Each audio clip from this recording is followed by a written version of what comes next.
Kisah bermula di tepi pantai, di mana seorang bernama Dom Cobb terbangun dalam keadaan lemah dan lunglai. Di kejauhan, ia melihat dua anak kecil bermain di pasir. Menciptakan momen yang singkat namun penuh arti sebelum kesadarannya hilang kembali. Tak lama kemudian, seorang penjaga bersenjata menemukannya dan membawanya ke sebuah rumah megah milik pengusaha Jepang kaya raya. Di rumah itu, Cobb disuguhi makanan murah. Sementara sang pria tua mengamati Cobb dengan tatapan yang mengingatkannya pada seseorang yang pernah ia temui dalam mimpi-mimpi setengah sadarnya. Adegan berganti membawa kita ke dunia lain, di mana Cobb dan rekannya Arthur yang sedang menjalankan misi rahasia.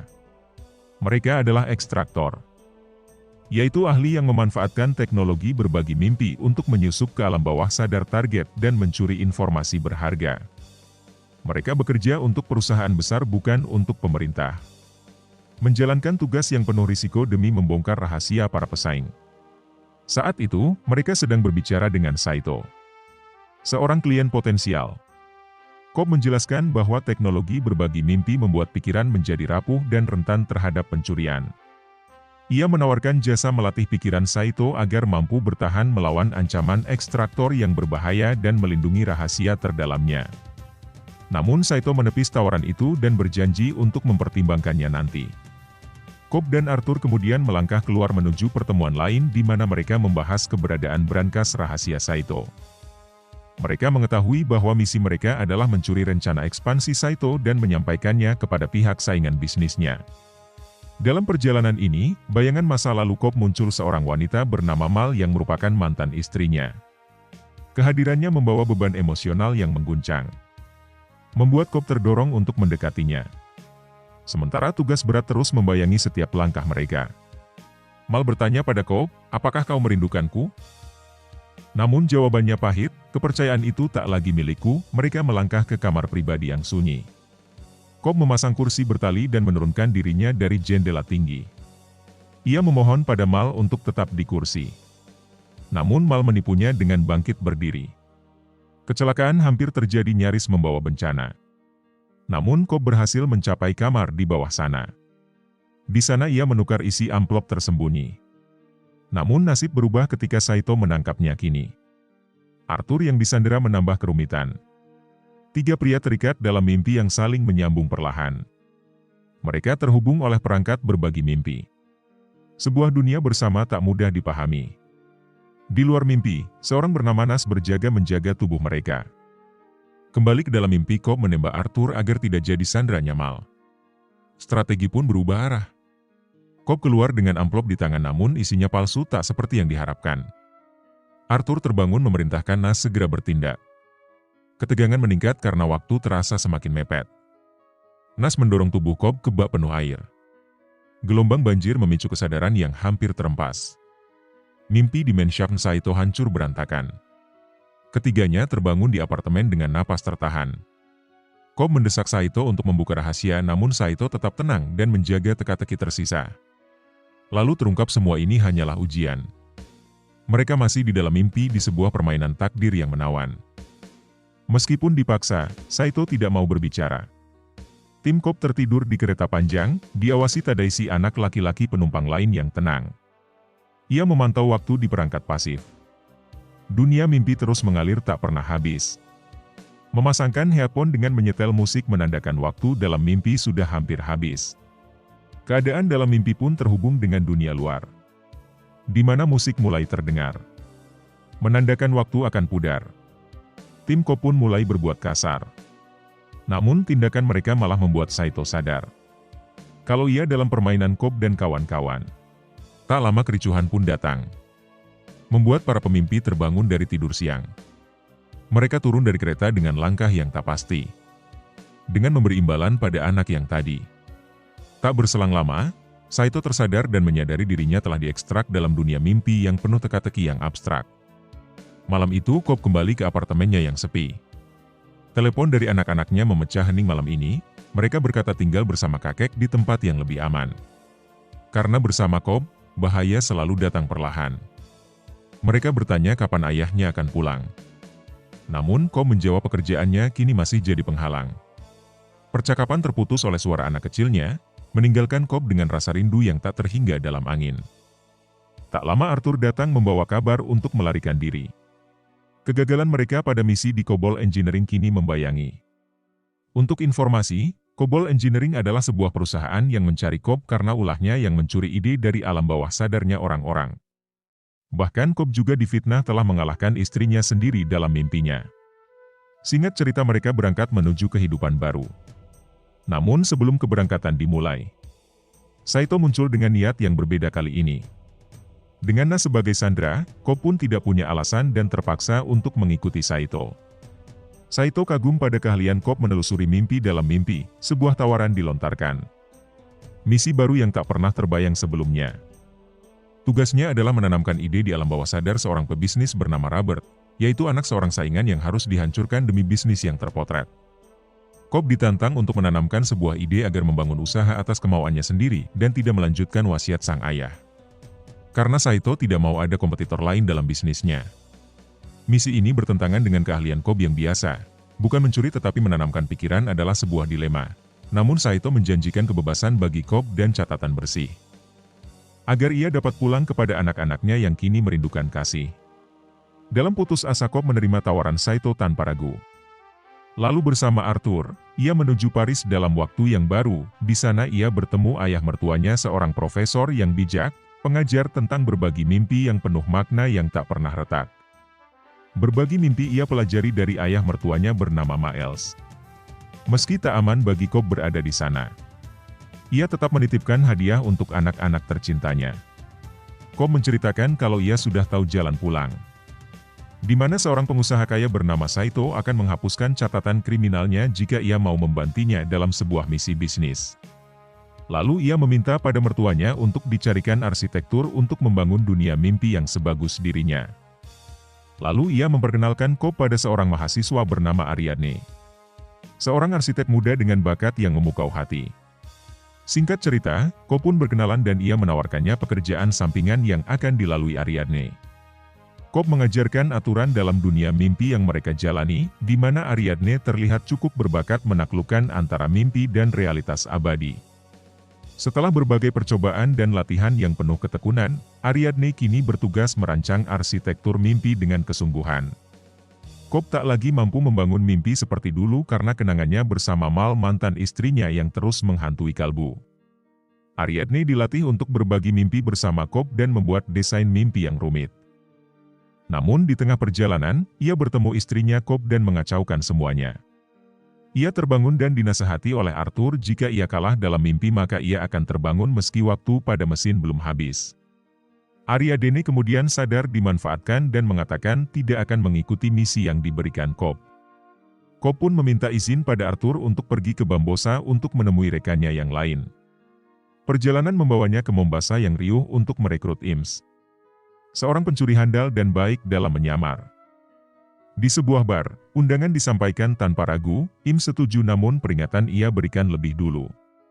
Ims juga memberitahu kalau untuk menanamkan ide mimpi di dalam mimpi harus membutuhkan obat tidur yang efektif. Dan ia punya kenalan seorang ahli kimia yang mahir dalam meracik obat. Tak lama seorang pria membuntuti operasi misterius yang penuh ancaman. Mereka berniat menangkap Cobb tanpa ampun dan harapan. Ims menciptakan pengalihan dengan kelicikan cerdik. Sementara Cobb melarikan diri dari bayang-bayang musuh yang licik. Pengejaran melalui jalan kota pun tak terhindarkan, namun di saat terakhir, Saito hadir memberikan pertolongan.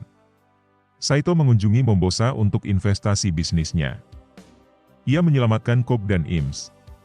Berpindah ke Arthur yang kembali didatangi Ariadne. Arthur membawa Ariadne ke dunia mimpi lain. Mengajarkan paradoks seperti tangga tanpa ujung yang menyatukan pikiran. Arthur pun mengungkapkan rahasia terdalam hati Cobb. Istrinya Mal telah menghadap Tuhan, namun bayangannya tetap menyusup. Ia hanya proyeksi dari pikiran Cobb yang dihantui. Kenangan yang mengikat dan sulit dilepaskan dari hati. Cobb, Saito dan Ims pun sampai ke tempat Yusuf. Ia adalah seorang ahli kimia yang terkenal dengan mimpi ekstrim. Saito juga memaksakan dirinya untuk diikutkan ke dalam misinya Cobb agar mengetahui kelancaran misi. Yusuf akhirnya bergabung.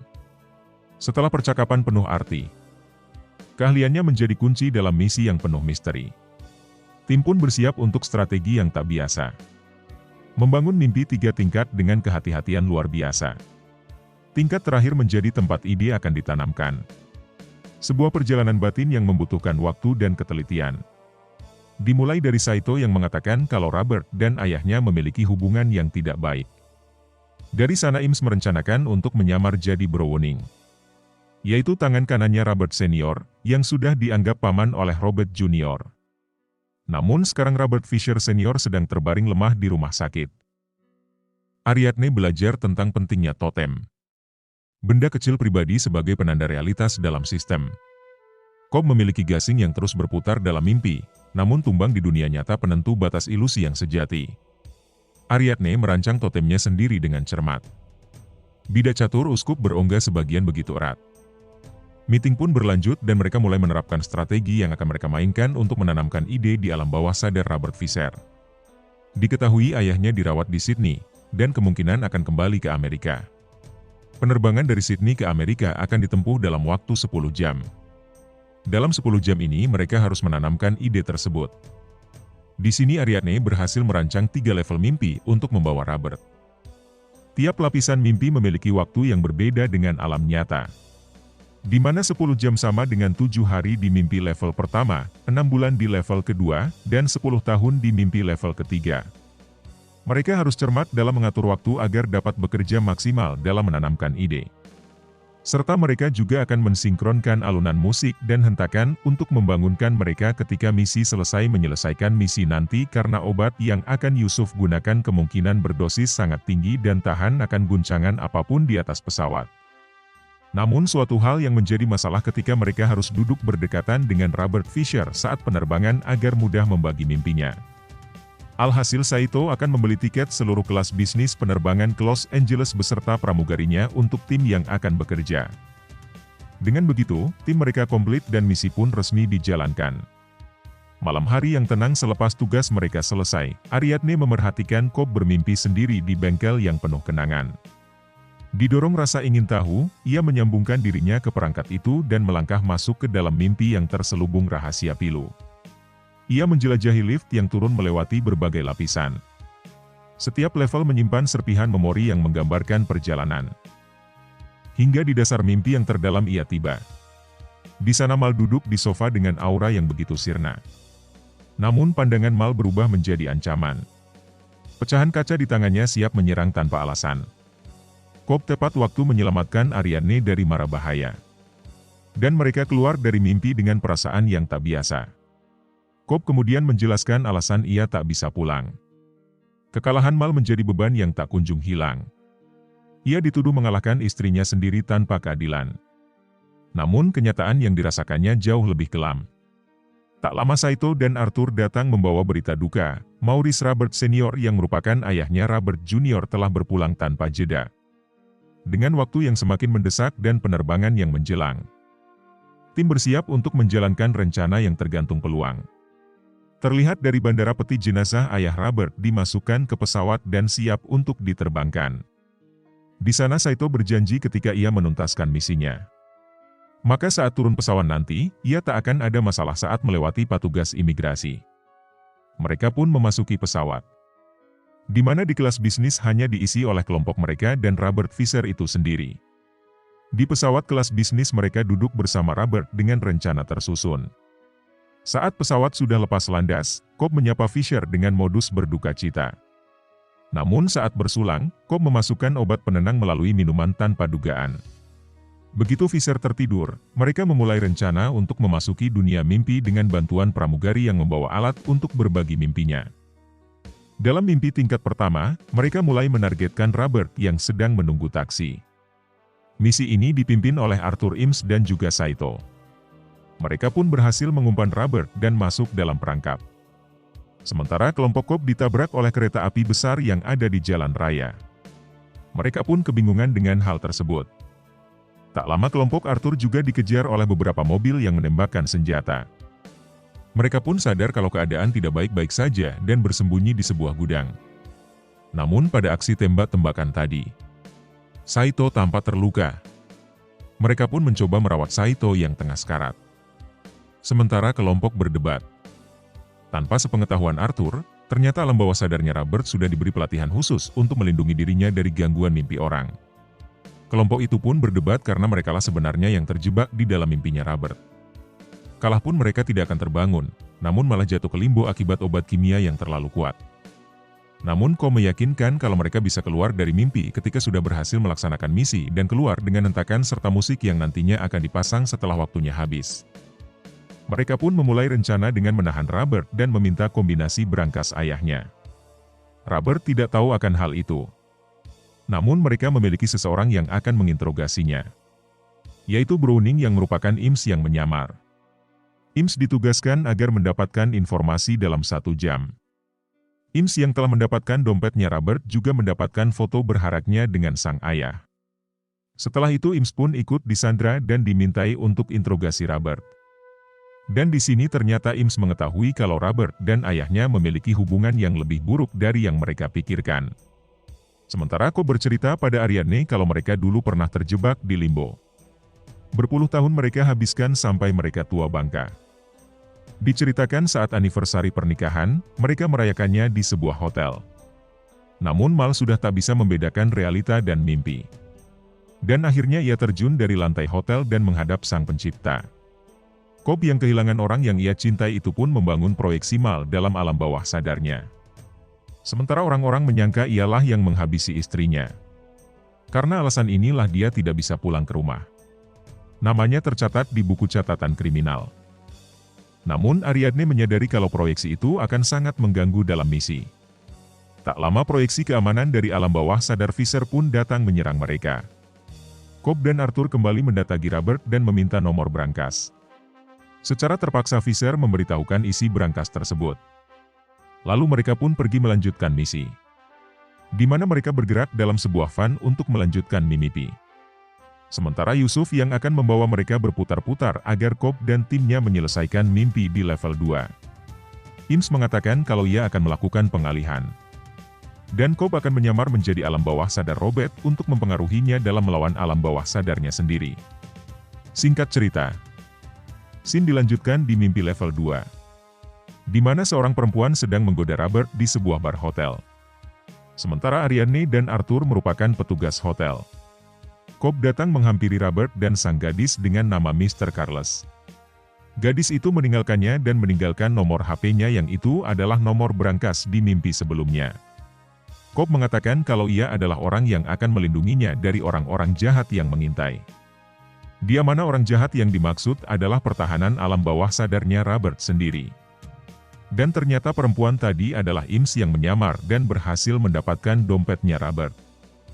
Melihat keanehan yang terjadi di dunia itu, Robert makin yakin dengan pengaruh Mr. Carlos, bahwa ada bahaya yang sedang mengincarnya. Padahal keanehan itu adalah pengaruh dari Yusuf yang menyetir di mimpi level 1. Robert pun percaya dan pergi bersama Cobb ke arah toilet untuk mengalahkan pria yang mencurigakan. Namun setelah dua pria itu terkalahkan, Robert malah berniat bangun dari mimpinya. Namun Cobb mengatakan tak ada jalan untuk bangun karena orang jahat sedang menuntunnya ke arah limbo untuk mengambil tahta ayahnya yang sedang sekarat. Robert mengatakan di mimpi sebelumnya ia diculik bersama Paman Browning. Penculik itu meminta nomor berangkas miliknya. Dengan begitu Cobb juga meminta nomor berangkas untuk melindungi isinya.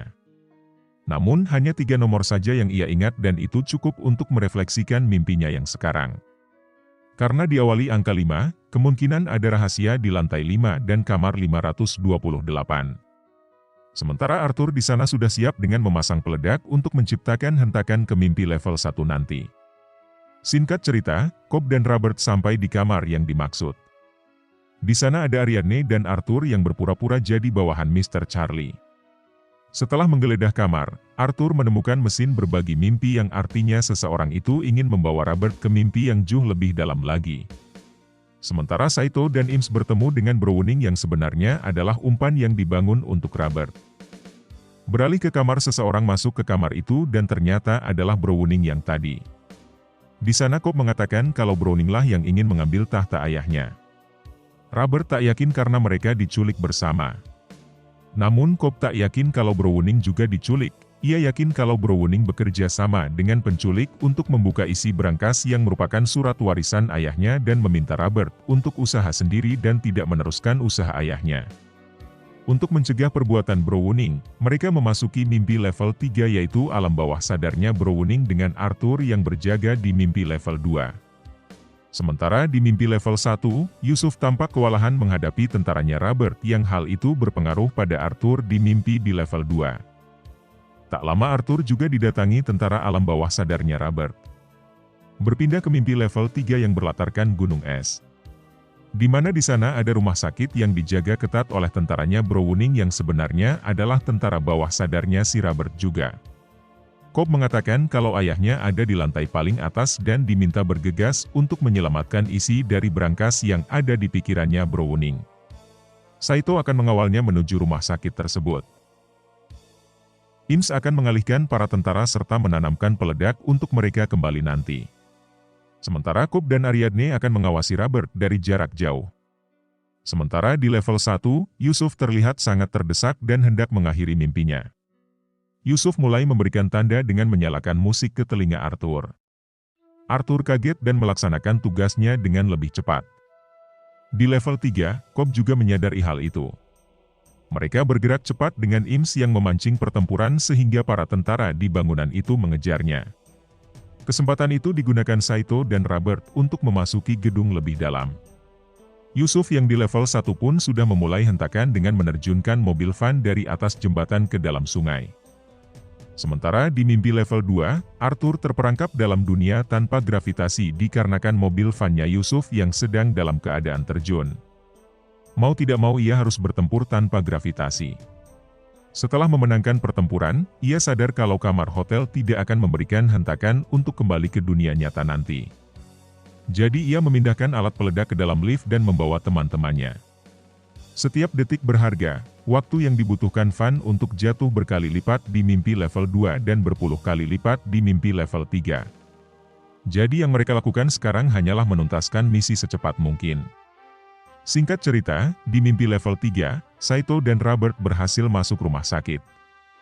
Namun Saito sudah dalam keadaan sekarat karena luka tembaknya di level 1 tadi. Di dalam gedung, ada tentara yang merupakan Mal dan mengalahkan Visser. Cobb pun dipengaruhi Ariadne untuk mengalahkan Mal juga karena ia tidak nyata. Tak lama Cobb dan Ariadne beserta Ims pun datang untuk kembali membangunkan Robert. Robert yang tertembak pun sudah tak sadarkan diri yang berarti ia sudah berada di limbo sekarang. Ariadne menyarankan kalau mereka akan menjemput Robert ke limbo. Namun Cobb khawatir Mal menunggunya di sana. Karena tak punya pilihan daripada pulang dengan kegagalan. Cobb dan Ariadne pun menuju limbo. Ims dibantu Saito di level 3 terus mempertahankan rumah sakit sembari memasang peledak untuk dia pulang ke dunia nyata nanti. Berpindah ke limbo yang ternyata Cobb sudah ditunggu oleh Mal. Bukannya bergegas, dua sejoli itu malah asik bermesraan. Sementara waktu sudah hampir habis. Cobb mengatakan kalau ia akan tetap di sana kalau Mal mau membebaskan Robert. Ariadne pun segera membantu Robert dan membebaskannya. Sementara itu tanda hentakan di level 1 sudah terasa. Jadi mereka harus cepat untuk kembali. Cobb berkata kalau ia akan menyusul nanti. Ia berkata kalau ia juga akan mencari Saito yang sudah berada di limbo. Yang artinya ini Saito gugur di mimpi level 3. Ariadne berhasil memulangkan Robert ke level 3. Dengan cepat Ims menyuruhnya ke suatu kamar di mana ada ayahnya yang sedang terbaring lemah. Sementara Arthur juga sudah meledakkan lift untuk memulai hentakannya. Di dalam ruangan rumah sakit, ayahnya meminta Robert untuk membuka berangkas. Dan ternyata di dalamnya ada baling-baling kertas yang dulu pernah ia buat bersama ayahnya. Ia pun menangis terharu ternyata sebenarnya ayahnya sangat menyayanginya. Ims pun melihat dari jauh dan sepertinya tugas sudah selesai. Ia pun meledakkan rumah sakit untuk memulai hentakan. Sementara di limbo, Cobb diserang oleh Mal. Namun Ariadne dengan cepat menembak Mal. Ariadne yang sudah merasakan hentakan pun juga ikutan pulang dan meninggalkan Cobb. Sementara Cobb memeluk proyeksi istrinya tersebut. Ia mengikhlaskan kehilangannya dengan mulai menghapus proyeksi Mal yang hidup dalam alam bawah sadarnya. Pada akhirnya mereka semua kembali ke mimpi level 1 tanpa Cobb dan Saito. Di mimpi level terlihat Robert yang curhat pada Browning atau Ims yang mengatakan kalau ia akan membangun usahanya sendiri dan tidak akan mengambil warisan ayahnya. Sementara di limbo, terlihat Cobb sedang bersama seorang tua yang merupakan Saito. Ternyata inilah yang ditampilkan di awal scene tadi, di mana Saito yang sudah tua juga membangun dunianya di limbo. Cobb sadar kalau limbo sudah tiada gunanya lagi karena kehilangan Mal. Ia mengajak Saito untuk kembali ke dunia nyata. Tak lama Cobb terbangun dalam pesawat dan heran melihat seluruh isi pesawat. Sementara teman-temannya hanya terkagum padanya karena misi berhasil. Pesawat pun mendarat dan mereka pun pulang. Seperti janji Saito, Cobb pun aman melewati batas imigrasi karena namanya sudah dibersihkan. Akhirnya hal yang ia impikan pun jadi kenyataan, di mana ia dijemput Miles untuk mengantarkannya pada anak-anaknya. Saat di rumah, Cobb melihat anak-anaknya yang sedang bermain. Ia memutar gasing memastikan kalau ia tidak di alam mimpi. Ketika ia melihat wajah anak-anaknya, ia pun langsung memeluk dan bermain bersama dua anaknya tersebut. Namun di sisi lain gasing yang berputar tidaklah berhenti dan film pun berakhir. Tidak diketahui Cobb masih di dalam mimpi atau tidak. Sang sutradara meminta penonton untuk menyimpulkan sendiri di ending cerita ini. Pesan dari film ini berpusat pada kekuatan ide dan kompleksitas pikiran manusia. Film ini menggambarkan bagaimana ide, sekali tertanam, dapat membentuk dan mendefinisikan realitas, memengaruhi keputusan, serta persepsi dengan cara yang mendalam. Selain itu, film ini juga mengeksplorasi tema rasa bersalah, penebusan, dan perjuangan untuk membedakan antara mimpi dan kenyataan. Pada akhirnya, ini mengingatkan kita akan pentingnya menghadapi ketakutan dan keinginan dalam diri, karena hal tersebut dapat menjebak kita dalam ilusi atau justru membimbing kita menuju pertumbuhan dan penyelesaian pribadi. Sekian video kali ini, sampai jumpa di video lainnya.